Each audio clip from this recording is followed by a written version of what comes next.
اللهم صل على سيدنا محمد وعلى آلہ وصحبہ وسلم۔ حضرت زبیر نے ماں کی خدمت میں پہنچ کر گزارش کی، اے میری ماں، رسول اللہ فرماتے ہیں کہ آپ واپس جائیں۔ میں کیوں واپس جاؤں؟ میں نے سن لیا ہے کہ دشمنوں نے میرے بھائی کی لاش کو قطع و برید کیا ہے۔ کوئی بات نہیں، اللہ کی راہ میں اس پر یہ گزری ہے اور اللہ ہی کی خاطر ہم نے اس انجام کو قبول کیا ہے۔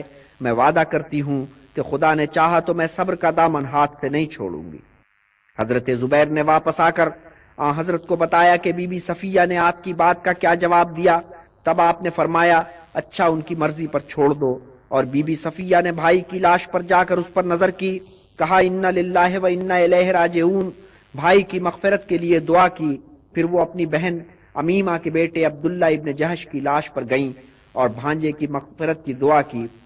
اتنے میں بی بی فاطمہ بھی آن پہنچی۔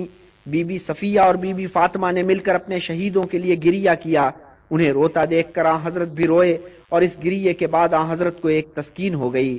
پھر بی بی فاطمہ نے اپنے بزرگ باپ کے زخموں کو دھویا، صاف کیا اور پٹی باندھی۔ اتنے میں دیکھا کہ عبداللہ کی بہن چلی آ رہی ہیں۔ ان کا غم دوہرا تہرا غم تھا۔ ایک تو ان کی مانگ اجڑ گئی تھی کہ حضرت مصعب شہید ہو چکے تھے، اس پر بھائی اور چچا کی موت کے داغ۔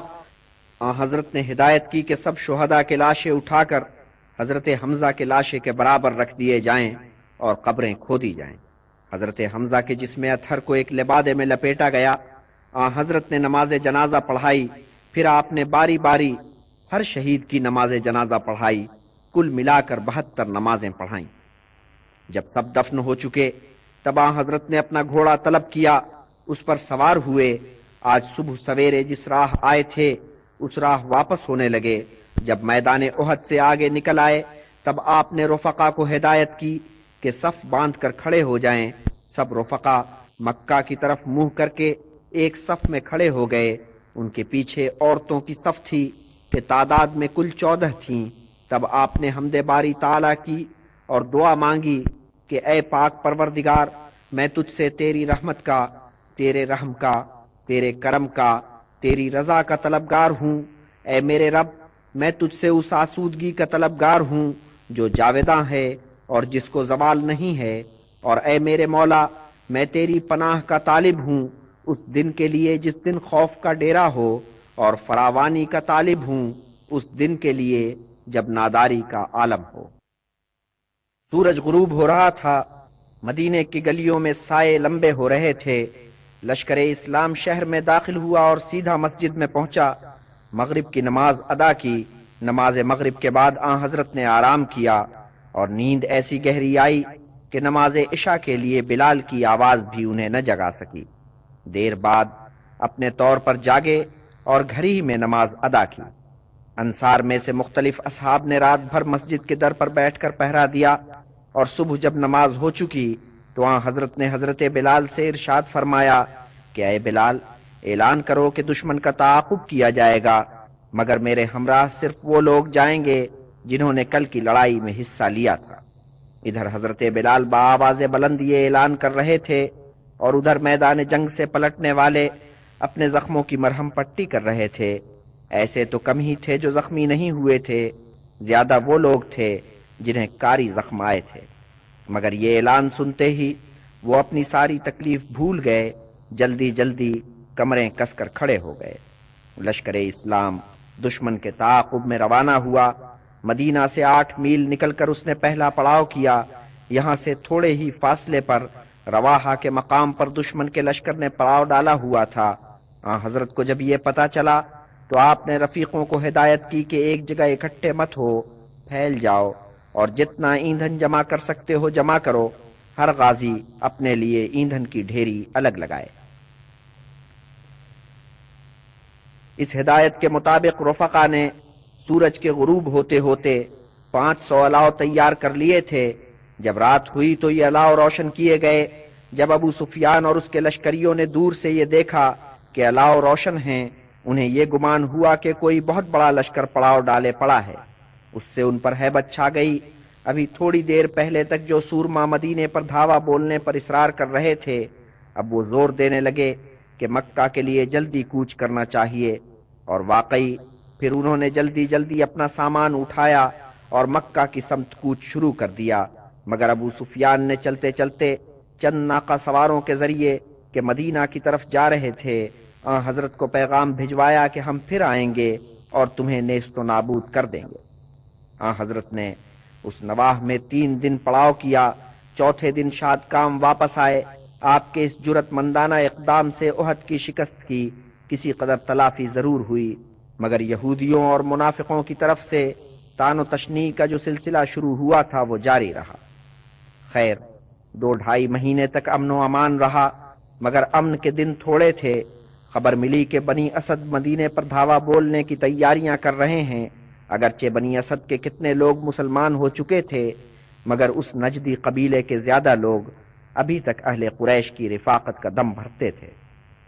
جنگ احد کے حالات سے انہوں نے شہ پکڑی اور مدینے پر دھاوا بولنے کے منصوبے بنانے لگے۔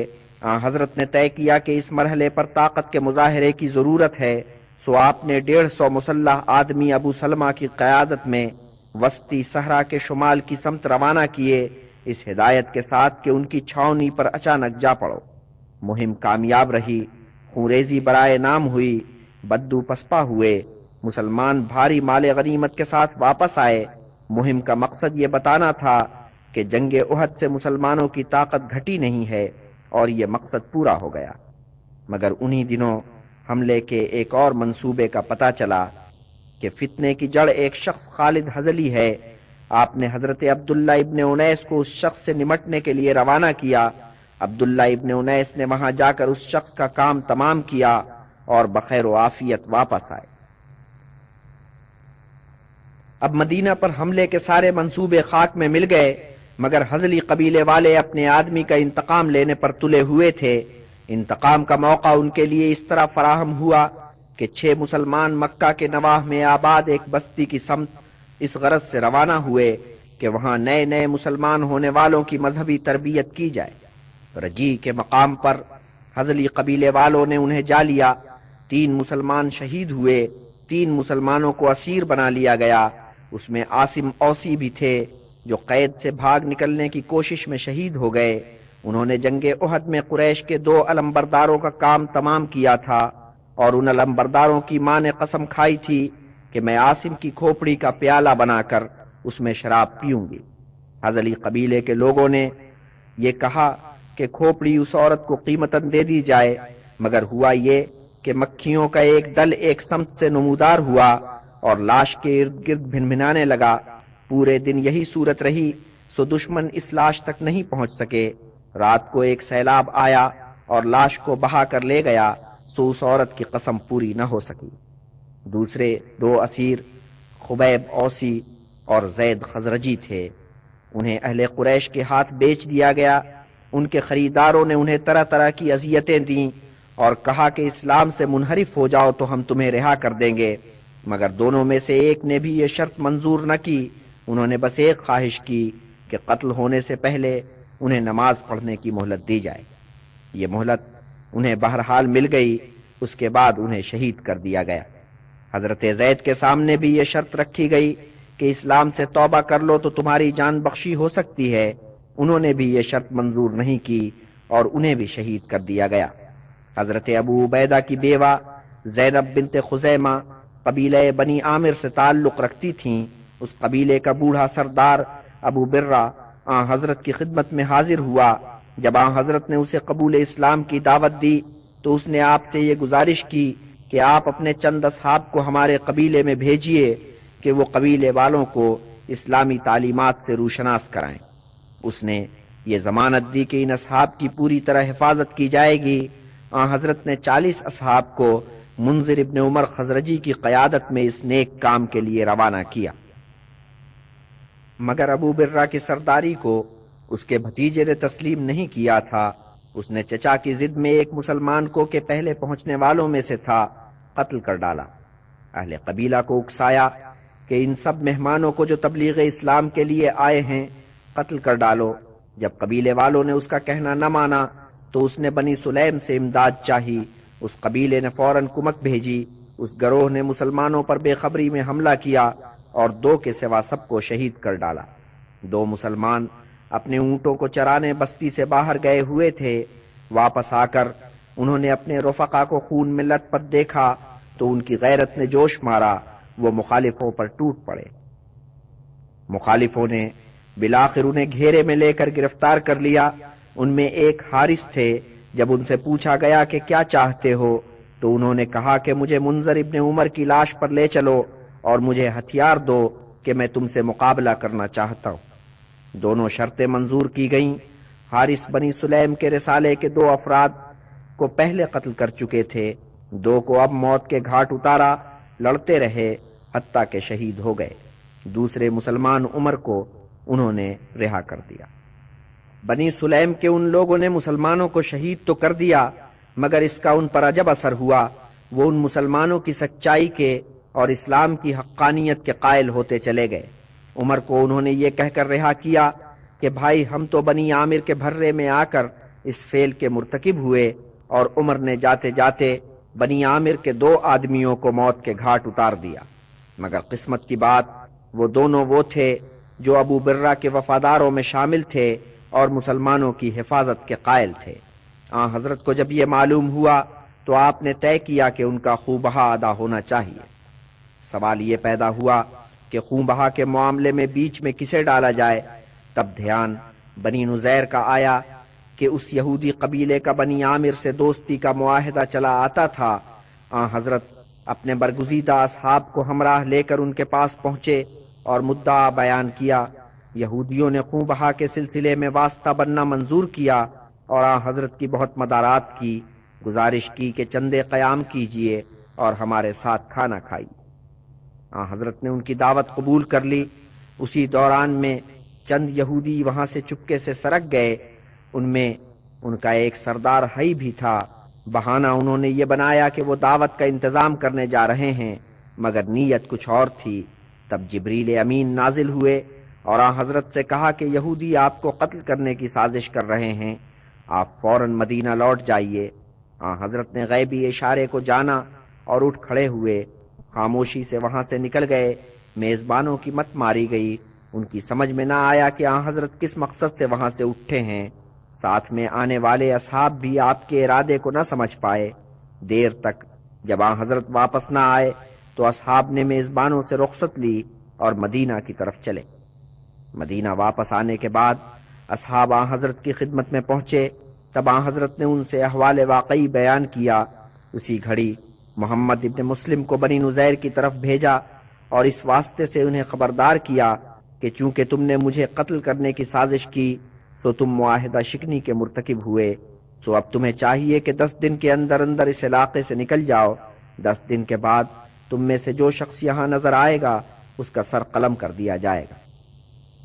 اس انتباہ سے بنی نذیر کے حلقوں میں کھلبلی پڑ گئی۔ انہوں نے تو بوریا بستر باندھ لیا تھا، مگر ابن ابی نے انہیں پیغام بھیجا کہ ڈٹے رہو، میں تمہاری کمک پر ہوں۔ اس کے بعد تو وہ شیر ہو گئے، کہلا بھیجا کہ ہم اپنا ٹھکانہ نہیں چھوڑیں گے، جو کرنا ہے کر لو۔ حضرت نے یہ جواب سن کر بآواز بلند فرمایا اللہ اکبر، اور ارد گرد بیٹھے اصحاب سے فرمایا کہ یہودیوں کی طرف سے یہ اعلان جنگ ہے۔ حضرت نے لشکر کو آراستہ کیا، علم برداری کا فریضہ حضرت علی کو سونپا اور کوچ کا حکم دیا۔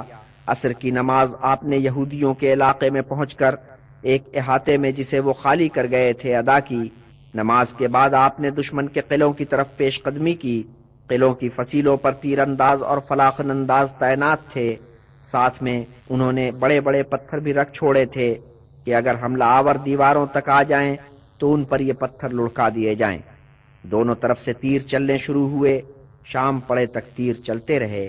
ادھر یہودی حیران تھے کہ مسلمانوں نے حملہ کرنے میں کتنی پھرتی دکھائی ہے، مگر مطمئن تھے کہ رات بیچ میں ہے، اس کے بعد تو ابن ابی کی طرف سے کمک پہنچ ہی جائے گی اور بنی قریظہ کی طرف سے بھی امداد آ جائے گی۔ پھر 2-3 دن میں بنی غطفان کے بھی جیال آن پہنچیں گے۔ ادھر وہ یہ خیالی پلاؤ پکا رہے تھے، ادھر مدینہ سے دلیران صف شکن قطار اندر قطار چلے آ رہے تھے۔ عشاء کی نماز کے وقت تک اتنا بڑا لشکر اکٹھا ہو چکا تھا کہ ان قلعوں کی آسانی سے ناکہ بندی کر سکتا تھا۔ حضرت نے لشکر کے ساتھ نماز عشاء ادا کی، پھر آپ نے لشکر کی کمان حضرت علی کے سپرد کی اور خود مدینہ روانہ ہو گئے۔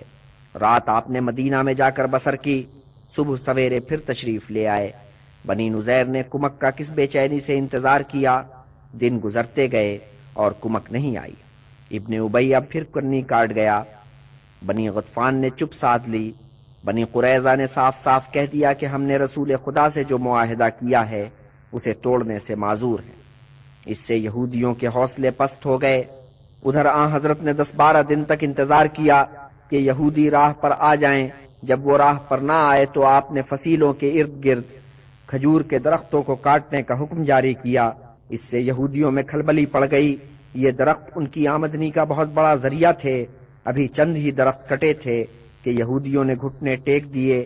حی نے پیغام بھجوایا کہ ہم یثرب سے نقل وطن کرنے کے لیے تیار ہیں۔ تب حضرت نے حکم دیا کہ آپ صرف اتنا مال و متاع لے کر جا سکتے ہیں جتنا آپ کے اونٹوں پر لد سکے، لیکن ہتھیار لے جانے کی اجازت نہیں ہے۔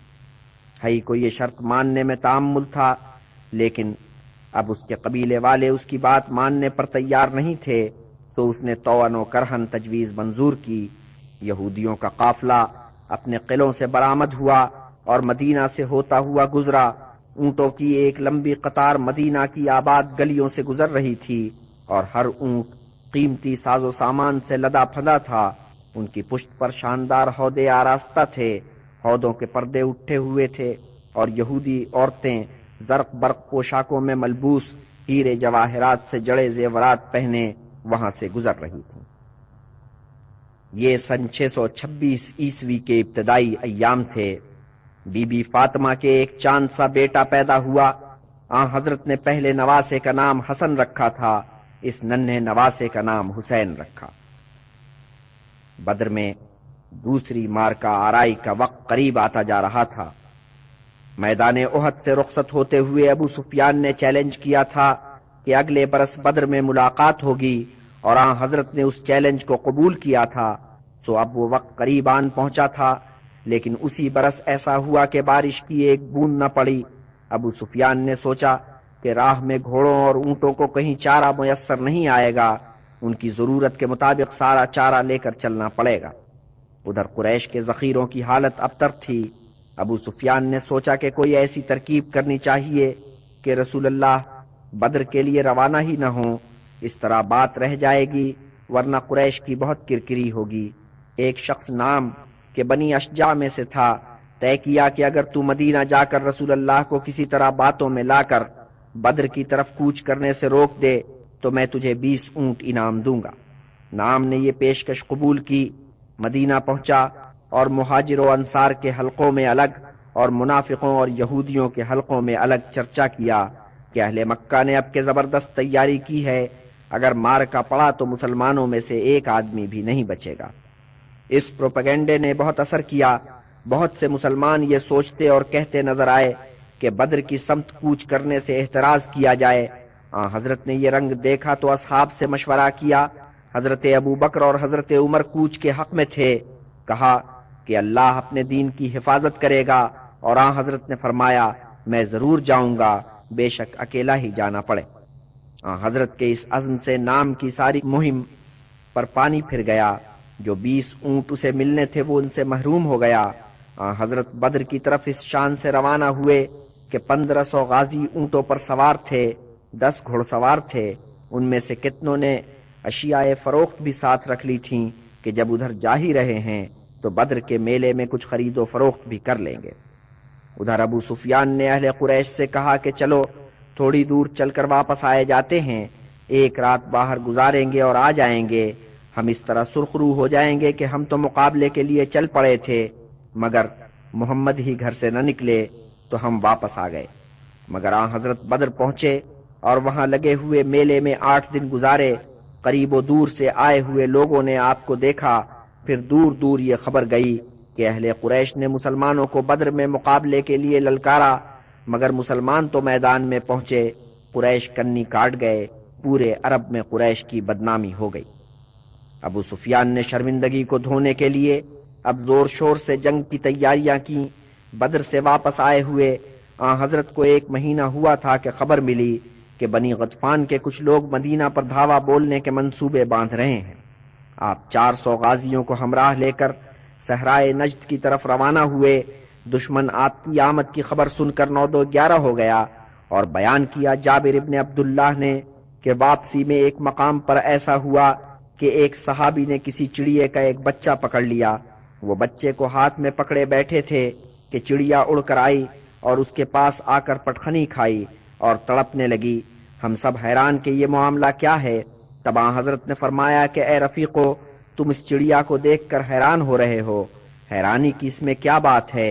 تم نے اس کا بچہ پکڑ لیا ہے، وہ غریب رحم کی طالب ہے، اور قسم ہے اس خدا کی جس نے ہمیں پیدا کیا، جتنا اس چڑیا کو اپنے بچے کے لیے درد ہے، اس سے بڑھ کر ہمارے خالق کو اپنے بندوں کے لیے درد ہے۔ اور یہ ارشاد فرما کر آپ نے صحابی سے کہا کہ جہاں سے تم اس بچے کو اٹھا کر لائے ہو وہیں لے جا کر رکھ دو۔ حضرت بخیر و خوبی مدینہ واپس آئے۔ 1 مہینہ گزرا ہوگا کہ آپ کو پھر ایک مہم درپیش ہوئی۔ 1000 کی تعداد میں غازیوں کو ساتھ لے کر آپ نے شمال کی طرف کوچ کیا اور 500 میل کا سفر کر کے دومت الجندل کے مقام پر پہنچے جو شام کی سرحد کے قریب واقع تھا۔ یہاں بنی کلب کے کچھ لوگوں نے مدینہ سے آتے جاتے قافلوں پر چھاپے مارنے شروع کر دیے تھے۔ آپ نے ان کی سرکوبی کی اور واپس آئے۔ اس مہم کا بڑا فائدہ ہوا۔ گرد و نواح کے قبائل کو پتہ چل گیا کہ اب وہ زمانہ گیا جب یثرب میں خانہ جنگی برپا رہتی تھی، اور جس قبیلے کا جی چاہتا تھا اس کے قافلوں کو لوٹ لیتا تھا۔ اب اہل یثرب متحد ہو کر ایک طاقت بن چکے تھے۔ ان کے قافلوں اور ان کے علاقوں پر دست درازی اب آسان کام نہیں تھا۔ انہی دنوں حضرت سلمان فارسی حضرت کی خدمت میں حاضر ہوئے اور اپنا مسئلہ پیش کیا کہ ان کا آقا سخت گیر ہے اور اتنا کام لیتا ہے کہ ان کے لیے مسلمانوں سے ربط و ضبط رکھنا اور اسلام کی خدمت کرنا ممکن نہیں ہے۔ یہ آقا ایک یہودی تھا کہ بنی قریظہ سے تعلق رکھتا تھا۔ غلامی سے آزاد کرنے کی شرط اس نے یہ رکھی تھی کہ اسے 40 اونس سونا ادا کیا جائے اور کھجور کے 300 پودے اس کے لیے لگائے جائیں۔ حضرت نے اصحاب سے تعاون کی اپیل کی، جنہوں نے پودوں کے لیے زمین کھود کر تیار کی، اور خود حضرت نے سارے پودے لگائے۔ باقی رہا سونے کا معاملہ تو حضرت کے پاس مرغی کے انڈے کے برابر سونے کی ایک ڈلی تھی جو کسی نے آپ کو نذر کی تھی۔ آپ نے وہ ڈلی حضرت سلمان کو بخش دی۔ حضرت سلمان نے عرض کیا کہ یہ سونا شاید اس مقدار میں نہیں ہے جتنی مقدار آقا نے طلب کی ہے۔ حضرت نے ڈلی لے کر اس پر اپنی مبارک زبان پھیری، فرمایا کہ اے سلمان لو، اب اس ڈلی سے تمہارا مقصد پورا ہو جائے گا۔ اور حضرت سلمان فارسی نے اس طرح غلامی سے رہائی پائی اور اللہ کے آزاد بندوں میں شامل ہو گئے۔ فی الحال کوئی جنگ درپیش نہیں تھی، امن کا زمانہ تھا، مدینہ میں امی جمی تھی، اور حضرت نے اپنے اور مسلمانوں کے لیے وقت کی تقسیم اس طرح کی تھی کہ شب و روز کے 24 گھنٹوں میں سے 1/3 وقت عبادت میں بسر کیا جائے، 1/3 کام کاج میں اور 1/3 گھریلو مصروفیات میں۔ مؤخر الذکر 1/3 وقت میں گھریلو مصروفیات ہی میں کھانے اور سونے کے اوقات بھی شامل تھے۔ دن کے اوقات میں چچی صفیہ اور صاحبزادیاں آپ کی خدمت میں حاضر ہوتی یا آپ خود ان کے آستانوں پر دستک دیتے۔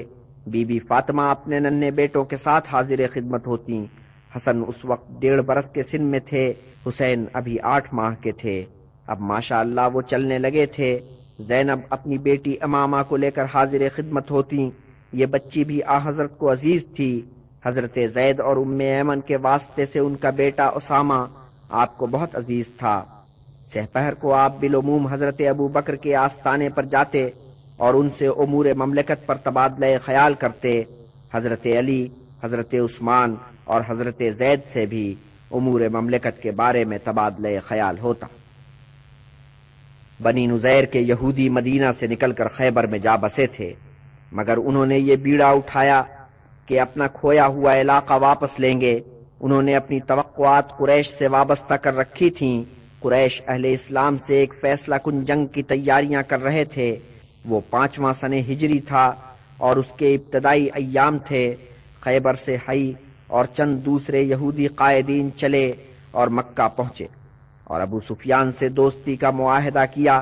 ابو سفیان اور دوسرے اکابر قریش انہیں کعبہ میں لے گئے۔ جہاں انہوں نے حلف اٹھایا کہ جب تک محمد اور ان کے رفقا کو نیست و نابود نہیں کر دیں گے دم نہیں لیں گے۔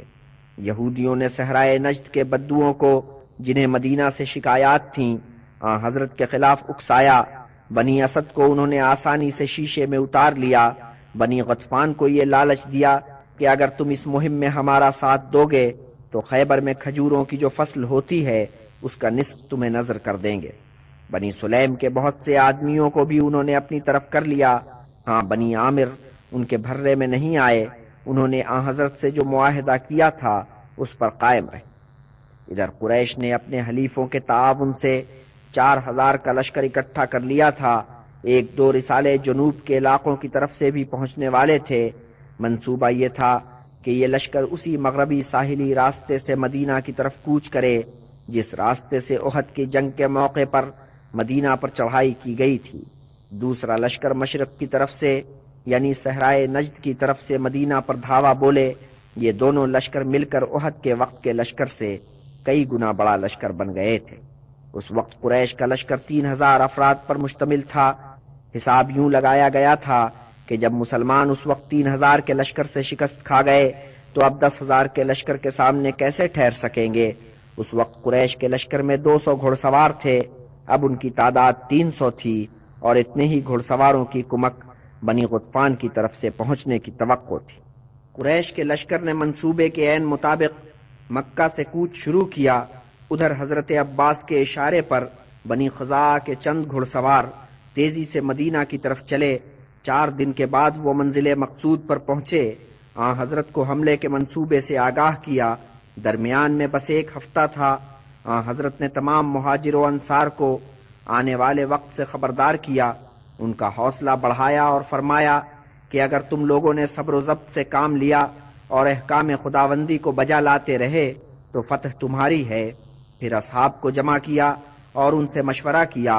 اس مجلس مشاورت میں حضرت سلمان فارسی نے ایک تجویز پیش کی، کہا کہ یا رسول اللہ، ہمارے ایران میں جب گھڑ سواروں کے حملے کا خطرہ ہوتا ہے تو ارد گرد خندق کھودی جاتی ہے، سو میری تجویز یہ ہے کہ ہمیں خندق کھود لینی چاہیے۔ سب اصحاب نے اس تجویز پر صاد کیا، مگر وقت بہت تھوڑا تھا۔ بہرحال اس تجویز پر فوراً عمل شروع ہو گیا۔ حضرت سلمان فارسی اس منصوبے کے خالق تھے، وہی یہ سمجھ سکتے تھے کہ خندق کتنی گہری اور کتنی چوڑی ہونی چاہیے۔ چونکہ وہ بنی قریظہ کے بیچ میں رہ چکے تھے، اس لیے انہیں پتا تھا کہ خندق کھودنے کے سارے آلات ان کے پاس موجود ہیں۔ بنی قریظہ نے جو حضرت سے دوستی کا معاہدہ کیا تھا اس کا پاس کرتے ہوئے انہوں نے یہ سارے آلات مسلمانوں کو فراہم کیے۔ انہوں نے ہی کھجور کے پتوں سے تیار کیے ہوئے وہ ٹوکرے فراہم کیے جو کھدی ہوئی مٹی ڈھونے میں کام آئے۔ حضرت نے مسلمانوں کے ہر گروہ کو الگ الگ فرائض سونپے، ان کے ساتھ خود بھی اس مشقت کے کام میں شریک ہو گئے۔ روز فجر کی نماز کے بعد سب مسلمان خندق کھودنے کے کام میں جٹ جاتے، شام پڑے گھروں کو واپس آتے۔ سب سے زیادہ مہارت کا مظاہرہ حضرت سلمان فارسی نے کیا۔ سب مسلمان اس انتھک محنتی آدمی کے قائل ہو گئے۔ مہاجر و انصار میں یہ بحث شروع ہو گئی کہ سلمان ان میں سے کون سے گروہ سے تعلق رکھتے ہیں۔ مہاجروں نے انہیں مہاجر کہہ کر اپنے میں گردانا، انصار نے ان پر اپنا حق جتایا۔ حضرت نے قصہ یہ کہہ کر نمٹایا کہ سلمان بہرحال ہم میں سے ہیں۔ خندق کی کھدائی کے کام میں کچھ نوخیز بھی آن شامل ہوئے تھے جو بہت کم عمر تھے، انہیں تو گھروں کو واپس بھیج دیا گیا، لیکن درمیانی عمر والے لڑکوں کو کام کرنے کی اجازت مل گئی، مگر اس شرط کے ساتھ کہ دشمن کے نمودار ہوتے ہی انہیں واپس اپنے گھروں کو جانا پڑے گا۔ ان میں اسامہ اور عبداللہ ابن عمر بھی تھے جنہیں خندق کے کام کے ساتھ ساتھ جنگ میں حصہ لینے کی بھی اجازت مل گئی تھی۔ حضرت خود صبح سے شام تک خندق کی کھدائی کے کاموں میں دوسرے اصحاب کے ساتھ لگے رہتے، سرخ لبادہ کمر کے گرد کس کر باندھا ہوا، سیاہ گیسو گرد میں اٹے ہوئے، اور آپ کام میں غرق، کبھی انصار کے ہمراہ، کبھی مہاجروں کے دوش بدوش، کبھی ہاتھ میں پھاوڑا ہے، کبھی سر پہ مٹی سے بھرا ٹوکرا ہے۔ خندق کی کھدائی میں کتنے ہی سخت مرحلے آئے۔ ایک مرحلہ اس وقت آیا جب باری باری سب نے زور لگایا مگر ایک چٹان نہ اکھڑی۔ تب آن حضرت کے سامنے یہ مسئلہ پیش ہوا۔ آن حضرت اس مقام پر تشریف لائے اور خود اس چٹان سے نمٹنے کا فیصلہ کیا۔ کدال سے اس پر ضربیں لگائیں۔ پہلی ضرب پر چنگاری نکلی اور ایسی روشنی آئی جیسے بجلی چمکی ہو۔ یہ روشنی پورے شہر میں پھیل گئی اور جنوب کی پوری سمت اس سے منور ہو گئی۔ دوسری ضرب سے پھر ایسی ہی چنگاری نکلی، لیکن اس مرتبہ روشنی احد کی سمت میں اور اس سے پرے شمال تک پھیلتی نظر آئی۔ تیسری ضرب پر چٹان کے ٹکڑے ٹکڑے ہو گئے اور اس کے بعد جو چنگاری نکلی اس سے مشرق کی سمت منور ہوئی۔ حضرت سلمان فارسی نے حیرت سے یہ منظر دیکھا اور آن حضرت سے استفسار کیا کہ اے اللہ کے رسول، یہ روشنی کیسی تھی اور 3 مرتبہ 3 مختلف سمتوں میں کیوں نظر آئی؟ آن حضرت نے فرمایا، اے سلمان، جب پہلی مرتبہ چنگاری نکلی تو میں نے اس کی روشنی میں یمن کے محلات کا نظارہ کیا۔ دوسری مرتبہ اس روشنی میں نے شام کے محلات کی دید کی۔ تیسری مرتبہ جب روشنی ہوئی تو مجھے کسرا کا سفید رنگ کا قصر دکھائی دیا۔ تو اے سلمان، پہلی روشنی میں اللہ تعالیٰ نے مجھ پر یمن کے دروازے کھول دیے، دوسری روشنی میں اس قادر مطلق نے مجھ پر شام اور مغرب کے دروازے کھولے، تیسری روشنی میں مجھ پر مشرق کے در وا کیے گئے۔ خندق کی کھدائی سخت تھی، مشقت زیادہ تھی، مگر اس حساب سے غذا میسر نہیں تھی، اور ایک موقع پر جب حضرت جابر ایک چٹان سے زور کرتے ہوئے اس کے بیچ پھنس گئے تھے تو وہاں حضرت نے چٹان پر پانی چھڑکا اور دعا کی۔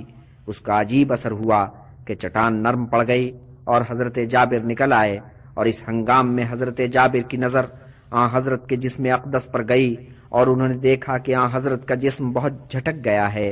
حضرت جابر نے یہ ذکر اپنی زوجہ سے کیا۔ اس نیک بخت نے کہا کہ ہمارے پاس لے دے کے ایک بھیڑ ہے اور تھوڑے سے جو ہیں، اس سے کچھ ڈال دلیا کرتے ہیں اور اس مقدس ہستی کے لیے دسترخوان بچھاتے ہیں کہ کچھ وہ کھائیں اور نقاہت دور ہو۔ سو دوسرے دن وہ بھیڑ ذبح ہوئی۔ اس نیک بخت بی بی نے گوشت بھونا اور جو پیس کر اس کے آٹے سے روٹیاں بنائیں، اور ادھر جب شام ہوئی اور جابر خندق کی کھدائی سے فارغ ہو کر گھر چلے تو حضرت کو بھی رات کے کھانے پر مدعو کر لیا، اور یوں روایت کیا حضرت جابر نے کہ رسول اللہ صلی اللہ علیہ وسلم نے اپنی ہتھیلی کو میری ہتھیلی پہ رکھا، اپنی انگلیوں کو میری انگلیوں میں جکڑا اور منادی کرنے والے سے فرمایا کہ اعلان کر کے اے مسلمانوں، جابر نے رسول اللہ کو کھانے پر مدعو کیا ہے، سو تم سب رسول کی مائیت میں جابر کے گھر چلو اور کھانا تناول کرو۔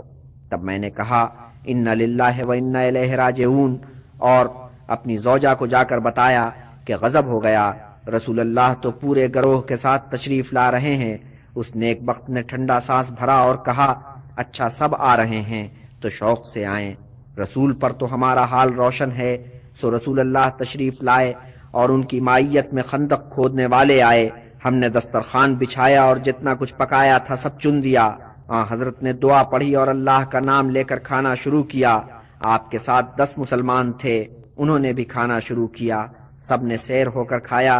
ان کے اٹھ جانے کے بعد 10 کی ایک اور ٹولی آئی، انہوں نے بھی سیر ہو کر کھایا۔ پھر 10 کی ٹولیاں آتی چلی گئیں، ہر ٹولی نے سیر ہو کر کھایا۔ تانتا لگا رہا یہاں تک کہ خندق کھودنے والے سب فارغ ہو گئے، سب کی سیری ہو گئی، اور اس کے بعد بھی دسترخوان پر کھانا بچا رہا۔ بہرحال یہ دن جس طور بھی گزر گئے۔ خندق تیار تھی، ادھر خندق خود کر تیار ہوئی، ادھر قریش کا لشکر آن دھمکا۔ وہ ابھی مدینہ سے دور تھا کہ حضرت اپنے 3000 رفقا کے ساتھ شہر سے نکلے اور خندق کے قریب ایک پہاڑی کے دامن میں مورچے جما لیے۔ قریش کے لشکر نے احد کے قریب چھاونی چھائی، مگر وہ یہ دیکھ کر بہت پریشان ہوئے کہ اس نخلستانی علاقے کی ساری فصلیں کٹ چکی ہیں، اب ان کے گھوڑوں اور اونٹوں کو چرنے کے لیے یہاں کچھ نہیں تھا، ساتھ جو چارہ لائے تھے اسی پر گزارا کرنا تھا۔ سو لازم آیا کہ جلدی کارروائی کر کے جنگ کو نمٹایا جائے۔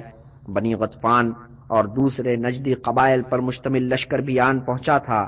ابھی تک وہ الگ ڈیرے ڈالے پڑا تھا، لیکن اب جب کہ فوری کارروائی کا فیصلہ ہوا تو یہ دونوں لشکر اکٹھے ہو گئے۔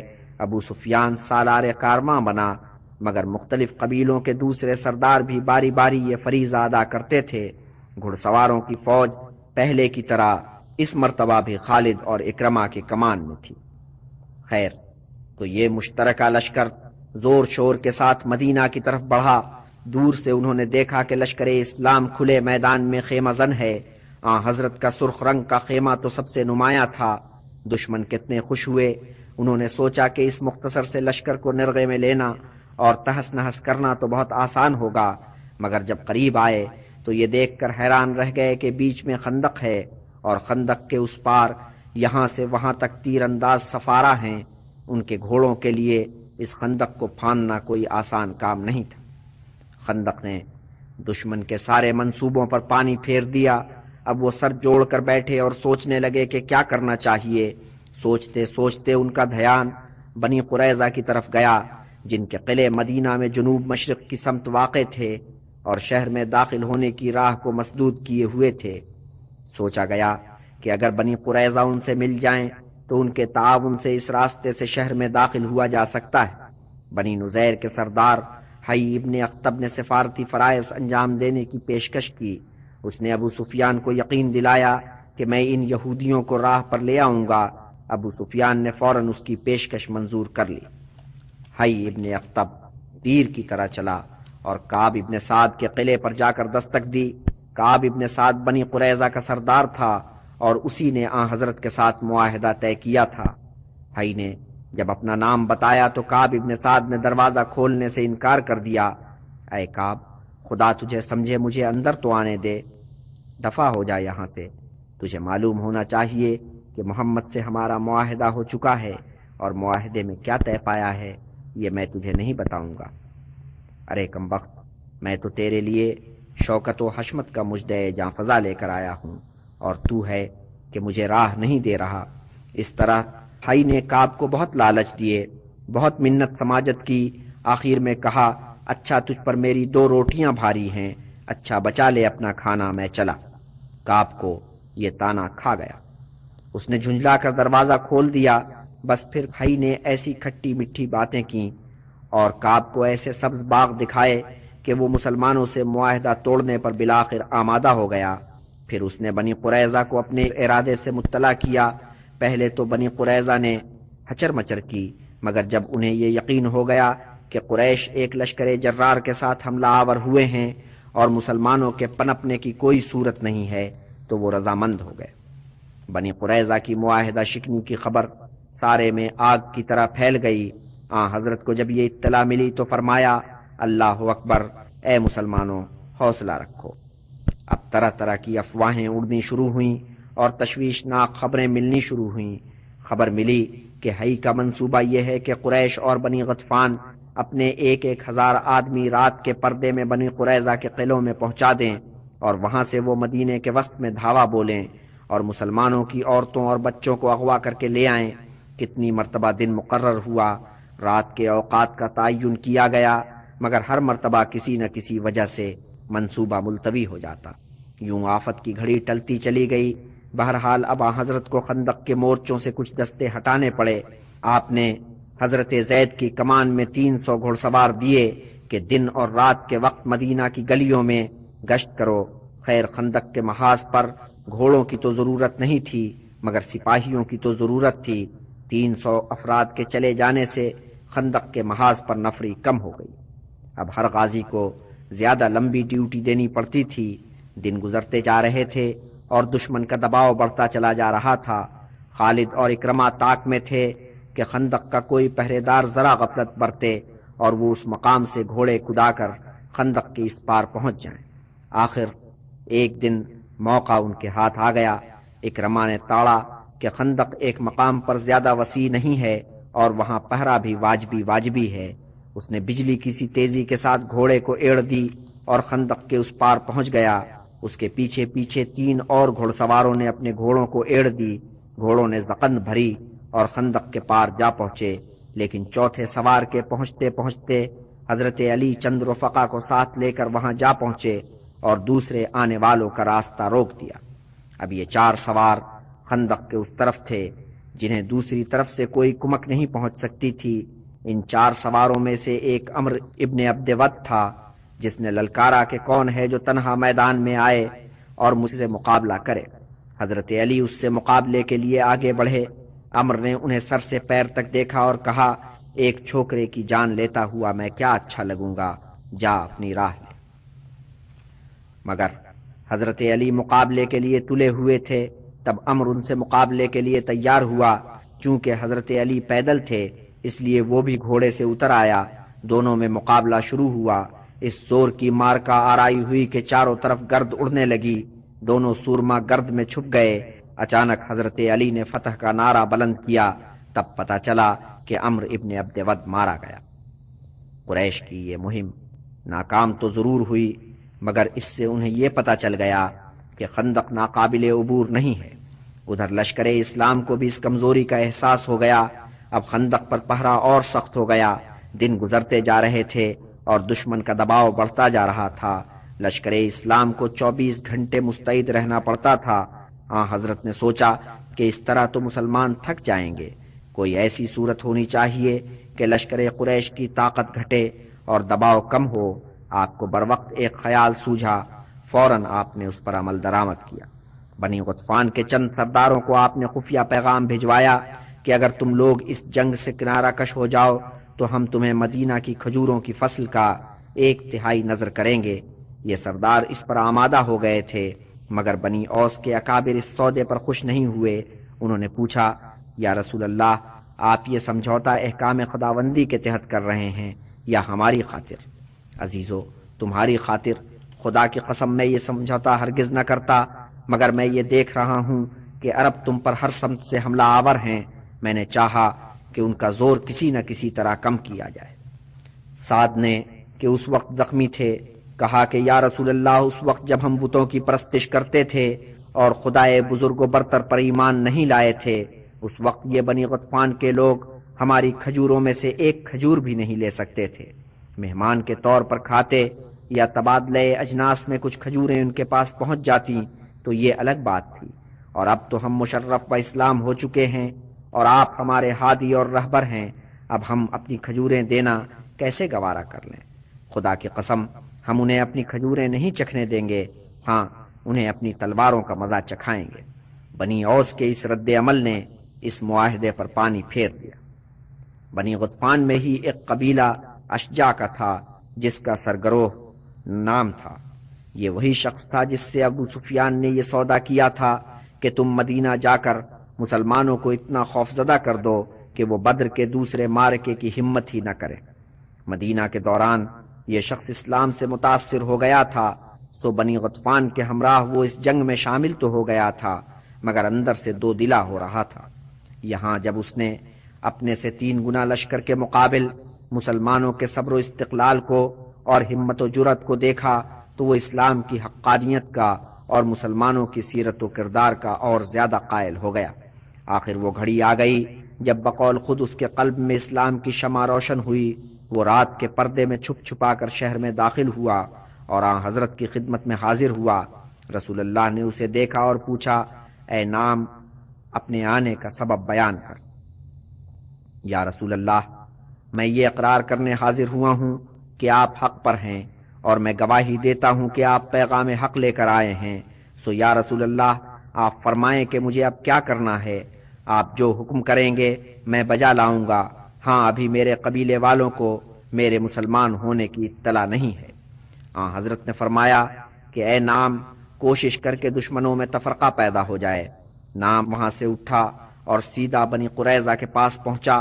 بنی قریظہ نے اسے اپنا دیرینہ رفیق جان کر بہت اس کی مدارات کی۔ نام نے کہا، اے دوستو، میں تمہیں ایک خطرے سے آگاہ کرنے آیا ہوں۔ جان لو کہ اگر قریش اور بنی غطفان مسلمانوں کو شکست نہ دے سکے تو وہ تمہیں تمہارے حال پر چھوڑ کر واپس چلے جائیں گے۔ پھر تم مسلمانوں کے رحم و کرم پر ہوگے، سو تمہارے ایک بہی خواہ کے طور پر میرا مشورہ یہ ہے کہ تم اس اندھا دھند لڑائی میں اپنے آپ کو مت جھونکو۔ وقت آنے پر قریش کے سامنے یہ شرط رکھو کہ ہمیں یہ ضمانت دو کہ جب تک دشمن کا قلع قمع نہیں ہو جاتا اس وقت تک تم یہاں سے نہیں جاؤ گے، اور ضمانت کی شکل یہ ہوگی کہ تم اپنے چند اکابر ہمارے حوالے کر دو گے، پھر ہم تمہارے ساتھ مل کر لڑیں گے۔ بنی قریظہ تو پہلے ہی اندیشوں میں گرفتار تھے۔ نائم کی گفتگو نے ان کے اندیشوں کو بہت تقویت پہنچائی۔ انہوں نے فوراً یہ تجویز قبول کر لی اور یہ وعدہ بھی کر لیا کہ ہم کسی کو نہیں بتائیں گے کہ تم ہمارے پاس آئے تھے اور ہمیں یہ مشورہ دیا۔ یہاں سے نکل کر نعیم ابو سفیان کے پاس پہنچا، اس سے اور اس کے رازداں سرداروں سے کہا کہ میں تمہیں ایک راز کی بات بتاتا ہوں، لیکن شرط یہ ہے کہ کسی کو پتہ نہ چلے کہ میں نے یہ بات بتائی تھی۔ بات یہ ہے کہ یہودیوں نے محمد سے اپنے فعل پر اظہار ندامت کیا ہے اور کہلا بھیجا ہے کہ ہم تمہاری خاطر قریش کے چند اکابر کو یرغمال بنا کر رکھیں گے اور تمہارے حوالے کر دیں گے، تم بے شک ان کے سر قلم کر دینا، پر ہم تمہارے ساتھ مل کر لڑیں گے، کیا اس سے ہماری معاہدہ شکنی کی تلافی ہو جائے گی؟ مسلمانوں کے پیغمبر نے ان کی یہ پیشکش منظور کر لی ہے۔ ابو سفیان اور دوسرے سردار یہ سن کر شک میں پڑ گئے۔ انہوں نے طے یہ کیا کہ فی الحال حی سے اس کا ذکر نہ کیا جائے اور بنی قریظہ کو آزمایا جائے کہ آیا واقعی ان کی نیت میں فطور آ گیا ہے۔ سو انہوں نے انہیں پیغام بھجوایا کہ کل لڑائی کے لیے تیار ہو جاؤ، ہم چاہتے ہیں کہ مسلمانوں سے ایک ایک ہاتھ کر لیا جائے۔ بنی قریظہ کی طرف سے جواب آیا کہ کل تو سبت کا دن ہے، ہم اس مبارک دن جنگ نہیں لڑ سکتے، اور کل کے بعد کی صورت یہ ہے کہ ہم اپنے اطمینان کے لیے یہ چاہتے ہیں کہ آپ اپنے چند سردار بطور ضمانت ہماری طرف روانہ کر دیں، پھر ہم آپ لوگوں کے ساتھ مل کر لڑیں گے۔ جب قریش اور غطفانیوں کو یہ پیغام ملا تو انہیں بہت طیش آیا۔ ابو سفیان نے حی سے جا کر کہا کہ اے میرے رفیق، تو نے جو اپنے ہم قوموں کی طرف سے امداد کا یقین دلایا ہے وہ امداد کہاں ہے؟ اور پھر بنی قریظہ کی طرف سے جو جواب آیا تھا وہ اسے سنایا۔ حی ابن اخطب اس پر بہت چکرایا۔ ابو سفیان نے غضبناک ہو کر کہا، اے حی، لات و منات کی قسم، تو نے ہم سے دغا کی ہے۔ ہرگز نہیں۔ حی نے اپنی صفائی پیش کی، قسم ہے توریت کی جو حضرت موسیٰ پر نازل ہوئی تھی، میں نے کوئی دغا نہیں کی۔ حی نے بہت قسمیں کھائیں مگر ابو سفیان کو اعتبار نہیں آیا۔ اب حی ڈرا کہ کہیں ابو سفیان اس کا کام تمام نہ کر دے، وہ وہاں سے چپکے سے سٹک گیا اور بنی قریظہ کے قلعوں میں جا کر پناہ لی۔ ادھر قریش اور نجد کے قبائل میں بھی وہ پہلا سا اتحاد قائم نہیں رہا تھا۔ یہ قبائل تو یہ سمجھ رہے تھے کہ جنگ کا فیصلہ بہت جلدی ہو جائے گا۔ قریش کی فتح ہوئی اور انہیں لوٹ مار کا موقع ملا۔ یہاں نقشہ ہی اور تھا۔ 2 ہفتے گزر چکے تھے اور قریش کوئی مارکا نہیں مار سکے تھے۔ لشکر کا سامان رسد ختم ہوتا جا رہا تھا، گھوڑے مرنے شروع ہو گئے تھے۔ کچھ گھوڑے بھوک سے مرے، کچھ مسلمانوں کے تیروں کا نشانہ بن گئے، کچھ اونٹ بھی جان سے گئے۔ نجدی قبائل اب لڑائی کے سلسلے میں مذبذب تھے۔ حی کے چلے جانے سے وہ بالکل ہی ہتھے سے اکھڑ گئے۔ اب حضرت نے دعا کی کہ اے پروردگار، دشمن پر ایسی بلا نازل کر کہ ان کے چھکے چھوٹ جائیں اور وہ یہاں سے دفع ہو جائیں۔ آپ نے 3 دن تک ہر نماز کے بعد یہ دعا کی، اور تیسرے دن یوں ہوا کہ مشرق کی سمت سے ایک آندھی اٹھی اور 7 طوفانی بارش ہونے لگی۔ اسی طوفان باد و بارہ میں رات ہو گئی۔ رات کی تاریکی میں اس طوفان نے دشمن کی چھاونی میں بہت تباہی مچائی۔ خیموں کی تنابیں اکھڑ گئیں، الاؤ بجھ گئے، لشکریوں کا سردی سے برا حال ہوا۔ مسلمانوں کے لشکر نے ایسے زاویے سے پڑاؤ کیا تھا کہ وہ آندھی کی زد میں نہیں تھا۔ پھر حضرت کی دعائیں ان کے شامل حال تھیں۔ آندھی کا کچھ اثر تو ضرور ہوا لیکن اس سے زیادہ تباہی نہیں ہوئی۔ حضرت نے حذیفہ ابن یمان کو ہدایت کی کہ دشمن کے لشکر میں جاؤ اور سنگن لو کہ ان کے کیا ارادے ہیں، اور یوں بیان کیا حذیفہ ابن یمان نے کہ میں دبے پاؤں دشمن کے لشکر میں پہنچا۔ آندھی نے ان کا حشر کر رکھا تھا، کیا لشکری اور کیا ان کے سردار، سردی سے سب کا برا حال تھا۔ کھلے میدان میں ٹھٹر رہے تھے اور سکڑے بیٹھے تھے۔ جب صبح ہونے کو آئی تو ابو سفیان چلایا کہ اے اہل قریش، ہمارے گھوڑے اور اونٹ مر رہے ہیں۔ بنی قریظہ نے ہم سے دغا کی اور اب آندھی نے ہمارا ستیہ ناش کر دیا۔ سو رفیقو، اس نامبارک مقام سے نکل چلو۔ میں یہ چلا، یہ کہہ کر وہ اونٹ پر سوار ہو کر چلنے کے لیے تیار ہوا۔ ایک رفیق نے اس سے کہا کہ اے ابو سفیان، تو اس لشکر کا سردار ہے، کیا تو اپنے لشکر کو چھوڑ کر چلا جائے گا؟ اس پر ابو سفیان شرمندہ ہوا اور اونٹ سے اتر پڑا۔ اس نے لشکر کو کوچ کا حکم دیا۔ حکم پاتے ہی لشکریوں نے ڈیرا اٹھایا اور کوچ کے لیے تیار ہوئے۔ حذیفہ نے کوچ کا حکم سنا اور وہاں سے چپکے سے چلے۔ پھر انہوں نے بنی غطفان کی راہ لی۔ وہاں تو میدان ہی صاف نظر آیا۔ بنی غطفان رفو چکر ہو چکے تھے۔ حذیفہ وہاں سے پلٹے۔ جب اپنے لشکر میں پہنچے تو دیکھا کہ حضرت نماز کے لیے تیار ہیں۔ حذیفہ کو بیٹھنے کا اشارہ کیا، پہلے نماز ادا کی، پھر احوال پوچھا۔ حذیفہ نے سارا کچا چٹھا بیان کیا۔ اب صبح ہو رہی تھی اور جب مسلمانوں نے خندق کے اس طرف نظر ڈالی تو میدان کو صاف پایا۔ تب حضرت نے اپنے غازیوں سے فرمایا کہ رفیقو، اب واپسی کا اذن عام ہے۔ مسلمانوں نے ابھی دم نہیں لیا تھا کہ پھر ایک مہم درپیش ہوئی۔ حضرت نے ادھر ظہر کی نماز ختم کی اور ادھر جبریل امین نازل ہوئے اور یوں گویا ہوئے کہ یا رسول اللہ، کیا آپ نے اپنی شمشیر نیام میں ڈال لی ہے؟ فرشتوں کی شمشیریں تو ابھی نیاموں سے باہر ہیں۔ بے شک خدائے بزرگ و برتر کا آپ کو حکم یہ ہے کہ آپ بنی قریظہ کے تعاقب میں جائیں، میں بھی اسی طرف جا رہا ہوں۔ انہیں اتنا خوفزدہ کروں گا کہ ان کے دل دہل جائیں گے۔ حضرت نے حکم فرمایا کہ اے مسلمانوں، تمہیں عصر کی نماز بنی قریظہ کی بستی میں جا کر ادا کرنی ہے۔ آپ نے علم حضرت علی کو سونپا اور چلے بنی قریظہ کی بستی کی طرف۔ ابھی سورج غروب نہیں ہوا تھا کہ وہی لشکر جس نے لشکر قریش کا مقابلہ کیا تھا اور جو 3000 لشکریوں پر مشتمل تھا، پورے جاہو حشم کے ساتھ بنی قریظہ کے قلعوں پر جا چڑھا۔ اب بنی قریظہ لشکر اسلام کے محاصرے میں تھے۔ یہ محاصرہ 25 راتوں تک جاری رہا۔ تب ان لوگوں نے حضرت سے درخواست کی کہ ہمیں ابو لبابہ سے ملاقات کی اجازت دی جائے۔ بنی قریظہ کی بنی اوس سے ایک لمبے عرصے تک رفاقت رہی تھی اور ابو لبابہ کی حیثیت ایک واسطے کی تھی۔ حضرت نے ابو لبابہ کو ہدایت کی کہ جاؤ اور بنی قریظہ سے ملو، اور جب ابو لبابہ وہاں گئے تو بنی قریظہ کی عورتیں اور بچے ان کے گرد جمع ہو گئے اور گریہ وزاری کرنے لگے۔ ابو لبابہ ان لوگوں کی معاہدہ شکنی پر بہت برہم تھے، مگر عورتوں اور بچوں کے آنسوؤں نے ان کے دل کو موم کر دیا۔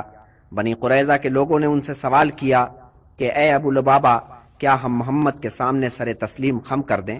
ہاں، سر تسلیم خم کر دو، مگر ساتھ ہی انہوں نے اپنی گردن پہ ہاتھ پھیر کر اشارتاً کہا کہ سر تسلیم خم کرنے کا مطلب یہ ہوگا کہ تمہاری گردنیں اڑا دی جائیں گی۔ مگر اس کے فوراً بعد ابو لبابہ کو احساس ہوا کہ انہوں نے ایسا کر کے رسول اللہ سے دغا کی ہے، اور ان کے چہرے کا رنگ فق ہو گیا۔ اے ابو لبابہ، تجھے کیا ہوا؟ کعب نے سوال کیا۔ اے کعب، میں نے خدا اور اس کے رسول سے دغا کی ہے۔ اور یہ کہتے کہتے ان کی آنکھوں سے آنسو جاری ہو گئے۔ تب انہوں نے اپنی داڑھی پر ہاتھ پھیرا تو وہ آنسوؤں سے تر تھی۔ باہر ان کے قبیلے کے لوگ ان کا انتظار کر رہے تھے کہ دیکھیں وہ یہودیوں سے کیا جواب لے کر آتے ہیں، مگر ابو لبابہ اب انہیں منہ دکھانے کی ہمت نہیں رکھتے تھے۔ وہ عقبی دروازے سے باہر نکلے اور تیزی سے شہر کی طرف چلے۔ شہر میں پہنچ کر وہ سیدھے مسجد میں پہنچے اور ایک ستون کے ساتھ اپنے آپ کو رسی سے جکڑ لیا، عہد کیا کہ جب تک اللہ تعالیٰ میری خطا معاف نہیں کر دے گا میں یہاں سے نہیں ہلوں گا۔ حضرت نے جب یہ سنا تو فرمایا کہ اگر ابو لبابہ میرے پاس آتا تو میں پاک پروردگار سے اس کے حق میں دعا کرتا، مگر اب تو اس نے خود ہی اپنا معاملہ خدا کے ساتھ کر لیا ہے۔ اب جب تک خدا اسے معاف نہ کر دے میں اسے اس جکڑ بند سے رہائی نہیں دلا سکتا۔ ابو لبابہ 10-15 دن تک ستون کے ساتھ بندھے کھڑے رہے۔ نماز کا وقت آنے پر ان کی بیٹی آ کر رسی کھولتی، جب وہ نماز پڑھ چکتے تو پھر انہیں رسی سے باندھ دیتی۔ اس سارے عرصے میں بس ایک خواب تھا جس نے ابو لبابہ کے دل میں امید کا چراغ روشن رکھا۔ انہوں نے خندق کے زمانے میں ایک شب یہ خواب دیکھا تھا کہ وہ گندے کیچڑ میں پھنسے ہوئے ہیں اور کسی طور نکل نہیں پا رہے۔ اسی عالم میں ان کا دم نکل جاتا ہے۔ پھر کیا دیکھتے ہیں کہ ایک بہتا ہوا چشمہ ہے اور وہ اس میں غسل کر رہے ہیں۔ ارد گرد کی فضا پاک صاف ہے اور ہوا میں ایک خوشبو ہے۔ جب وہ خواب سے جاگے تو حضرت ابو بکر کے پاس پہنچے اور اپنا خواب بیان کیا۔ حضرت ابو بکر نے کہا، اے ابو لبابہ، تو ایک روحانی اذیت میں مبتلا ہوگا، مگر پھر تجھے اس اذیت سے گلو خلاصی حاصل ہوگی۔ تو یہ وہ خواب تھا اور یہ اس کی وہ تعبیر تھی جس نے ابو لبابہ کو سہارا دے رکھا تھا۔ ادھر بنی قریظہ ایک تذبذب کے عالم میں تھے۔ کعب نے انہیں مشورہ دیا کہ عزیز و اسلام قبول کر لو اور اپنی جان و مال کی خیر مانگو۔ لوگوں نے کہا کہ اے کعب، ہم توریت سے اور شریعت موسوی سے ہرگز انحراف نہیں کریں گے، مر جائیں گے مگر اسلام قبول نہیں کریں گے۔ کعب نے مختلف تجویزیں پیش کیں مگر یہودیوں کو کوئی شرط منظور نہیں ہوئی۔ ہاں، 3 نوجوانوں نے کہ قریظہ کے بھائی حنظل کی اولاد میں سے تھے، کعب کی پہلی تجویز کو قبول کیا اور رات کے پردے میں قلعے سے نکل گئے۔ مسلمان پہرےداروں کو انہوں نے بتایا کہ وہ مسلمان ہونے جا رہے ہیں اور حضرت کے حضور جا کر اسلام لے آئے۔ بنی قریظہ میں سے صرف 2 اشخاص نے ان نوجوانوں کی مثال کو اپنایا۔ ان میں ایک عمر بن سعدہ تھا کہ اس نے اسلام قبول کر کے ایک رات مسجد میں بسر کی اور پھر ایسا غائب ہوا کہ پتہ ہی نہیں چلا کہ کہاں گیا۔ دوسرا شخص رفاعہ تھا جو چھپ کر سلمہ بنت قیس کے مکان پر پہنچ گیا اور وہاں پناہ لی۔ سلمہ بنت قیس بی بی آمنہ کی سوتیلی بہن تھیں اور انہوں نے بنی نجار کے ایک خزرجی نوجوان سے شادی کی تھی۔ رفاعہ نے اس گھر جا کر اسلام قبول کیا۔ خیر، تو بنی قریظہ نے کعب کی کسی تجویز، کسی مشورے کو قبول نہیں کیا۔ انجام یہ ہوا کہ دوسرے دن انہوں نے اپنے قلعوں کے پھاٹک کھول دیے اور اپنے آپ کو رسول اللہ کے حوالے کر دیا۔ مردوں کے ہاتھ باندھ کر ایک طرف بٹھا دیا گیا، عورتوں اور بچوں کو ان سے الگ عبداللہ ابن سلام کی نگرانی میں دے دیا گیا۔ ہر قلعے سے ہتھیار اور باقی ساز و سامان سمیٹ لیا گیا۔ شراب جتنی تھی اسے اوندھا دیا گیا۔ بنی اوس کی طرف سے ایک وفد حضرت کی خدمت میں حاضر ہوا اور اپیل کی کہ حضور نے بنی خزرج کی گزارش پر ان سے رشتے دوستی رکھنے والے بنی قینقاع کے ساتھ جو نرمی برتی تھی وہی نرمی بنی قریظہ سے برتیے کہ ان کا ہمارے ساتھ دوستی کا رشتہ رہا ہے۔ حضرت نے فرمایا، اے اہل اوس، اگر تم میں سے کسی ایک فرد کو ان پر منصف مقرر کر دیا جائے تو کیا تمہیں اس کا فیصلہ قبول ہوگا؟ بنی اوس اس تجویز پر رضامند ہو گئے۔ تب آپ نے ان کے قبیلے کے سردار سعد ابن معاذ کو بلایا اور بنی قریظہ کا معاملہ ان کے سپرد کر دیا۔ قبیلے والوں نے بنی قریظہ کی بہت سفارش کی، مگر سعد ابن معاذ کو وہ وقت یاد تھا جب وہ بنی قریظہ کے پاس گئے تھے اور ان سے معاہدہ دوستی کا پاس کرنے کی درخواست کی تھی، اور بنی قریظہ نے طوطے کی طرح آنکھیں پھیر لی تھی۔ سعد ابن معاذ نے کہا کہ اے بنی قریظہ، قسم کھاؤ کہ میں جو فیصلہ کروں گا وہ تمہیں منظور ہوگا۔ اے سعد ابن معاذ، ہم قسم کھا کر کہتے ہیں کہ تم جو فیصلہ کرو گے ہمیں منظور ہوگا۔ سو اے بنی قریظہ، میں فیصلہ دیتا ہوں کہ تمہارے مرد قتل کیے جائیں، تمہاری املاک کا بٹوارا کیا جائے اور تمہاری عورتوں اور بچوں کو اسیر کر لیا جائے۔ اس فیصلے کے بعد بچوں اور عورتوں کو شہر لے جایا گیا اور مردوں نے رات ڈیرے میں بسر کی، جہاں وہ رات بھر توریت کی تلاوت کرتے رہے اور ایک دوسرے کو ہمت سے کام لینے کی تلقین کرتے رہے۔ صبح ہونے پر حضرت نے بازار کے بیچ گہرے تنگ اور لمبے گڑھے کھدوائے۔ بنی قریظہ کے مرد چھوٹی چھوٹی ٹولیوں میں لائے گئے، انہیں ان گڑھوں کے کنارے قطار میں بٹھایا گیا اور ان کی گردنیں اڑا دی گئیں۔ سعد ابن معاذ بنی قریظہ کے بارے میں اپنا فیصلہ سنا کر فارغ ہوئے۔